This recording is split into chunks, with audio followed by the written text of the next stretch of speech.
Today in the Toyverse, I take a look at the Mezco 112 Collective Mr. Spock variant figure based on his appearance, and not only the Star Trek pilot, but in the episode The Cage. You know the episode if you've watched Star Trek, and even if you're not, you're about to get an explanation. Basically, Pike is on trial, I believe, for something, and he's in the machine that beeps, that's really cool. And Spock says we have to go to this, and then he kidnaps Pike, and then we get a whole bunch of flashbacks. Those flashbacks were actually based off, if I'm not mistaken, the pilot episode back in the day. And Mezco has done a nice job of honoring what was that episode with this figure. Spock looks a little different. We got some new sculpting here, some new outfits. So enough of the chitter chatter. Let's go ahead and break it down. Let me bring in the head here, and we can look at it more. This head is based, like I said, on those early appearances. As you can see, the hair's done a little differently. The eyebrows are more, I guess, devilish, if you will. The ears look a little creepier. He's got the Starfleet jacket, which I don't think really showed up after this episode. I could be mistaken, but, you know, you have that going on. And, of course, we got the black pants with the boots here. Mezco's done a fantastic job, as always, of combining cloth goods with plastic to give you something really wonderful. And just personally speaking, I really love the Star Trek line from Mezco. I have not really ever collected Star Trek figures, but when these came out, I said I had to have them in my collection. Definitely worth their weight in gold in terms of the ultimate Star Trek action figure for a 6-inch line. And I love the original series, so, you know, it's a perfect blend of things. Let me go ahead and take off the jacket here. I will let you know, I do pop off the hands here, like so. And then I removed the jacket, and as you can see, this Spock has a different Starfleet uniform than the more traditional one we've seen from the original 5-year mission. It's made out of this sweater. It's got some flocking on it, it looks like. Done very nicely. I mean, this uniform is not really that much different from the one we saw later. It's a little different enough where you know what it is, but it still looks good. I think Mezco has done a fantastic job of that. I'm going to just pop these hands back in here on screen with you. And I'm going to go ahead and cover articulation while we have him here. So let me zoom out real quick. All right, in terms of the head can sort of look back a little bit. The camera keeps on focusing. It can go down a better amount. It can do a 360. And you do have that ball peg in there that allows for the side-to-side motion. Spock with an attitude. Of course, in terms of the arms, they can go up that much. No bicep cut, but you do have double-jointed elbows that work on a hinge system. At least I think they're double-jointed. It's hard to tell. I'm not going to take off the uniform to find out.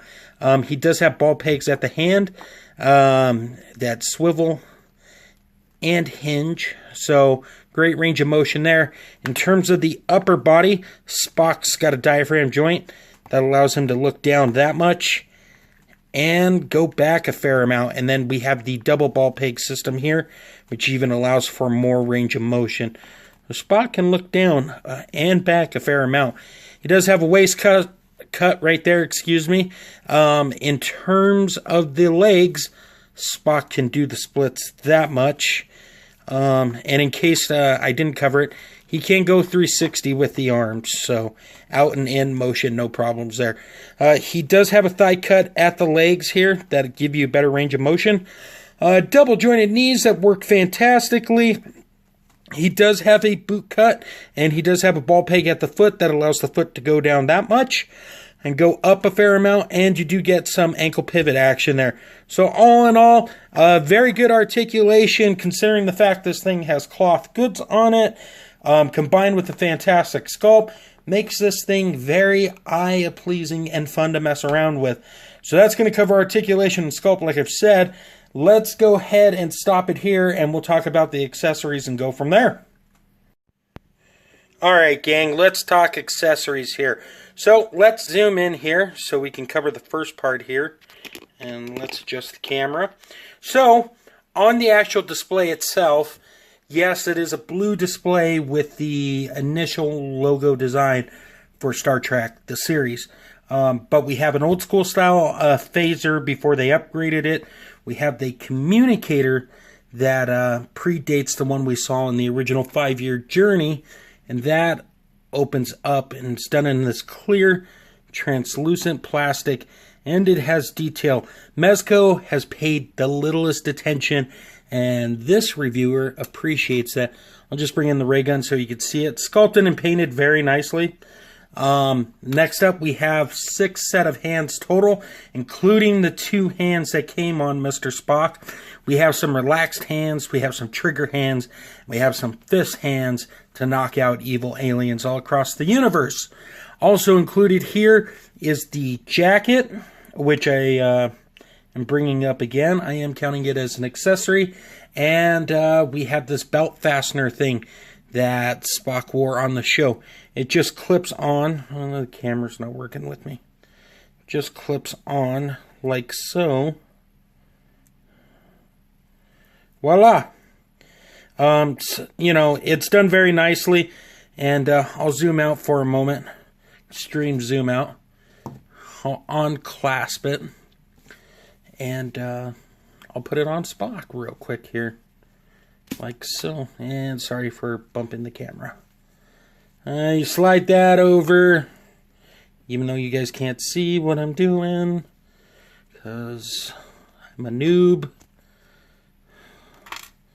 You slide that over the arms. And then you buckle it in. Make sure Spock's safe and secure. And I missed the clasp. And voila. It fits over him. Now, I will say this when it comes to this accessory right here. With this on and the jacket, it does become a little more bulky for Spock. I'm opting to keep it off. Yes, I know purists out there will complain about what I'm doing, but I really don't care. It's my figure, not yours. And I don't do that to be mean. It's just practical for me. So I'm going to put it in this nice Mezco bag that's included because people like me lose accessories, and this is one step in to make sure I don't lose accessories, if you will. And let me just set these aside here. I should be putting them in the bag, but I'm not. Like I said, the base is done very nicely, done in this blue plastic with the paint applied to the logo. You do have this stand. You just remove this blue piece here, and then you stick it in the stand. And it's another way for your Spock figure, if I can bring the camera back in here, to be secure when you don't have the peg hole in.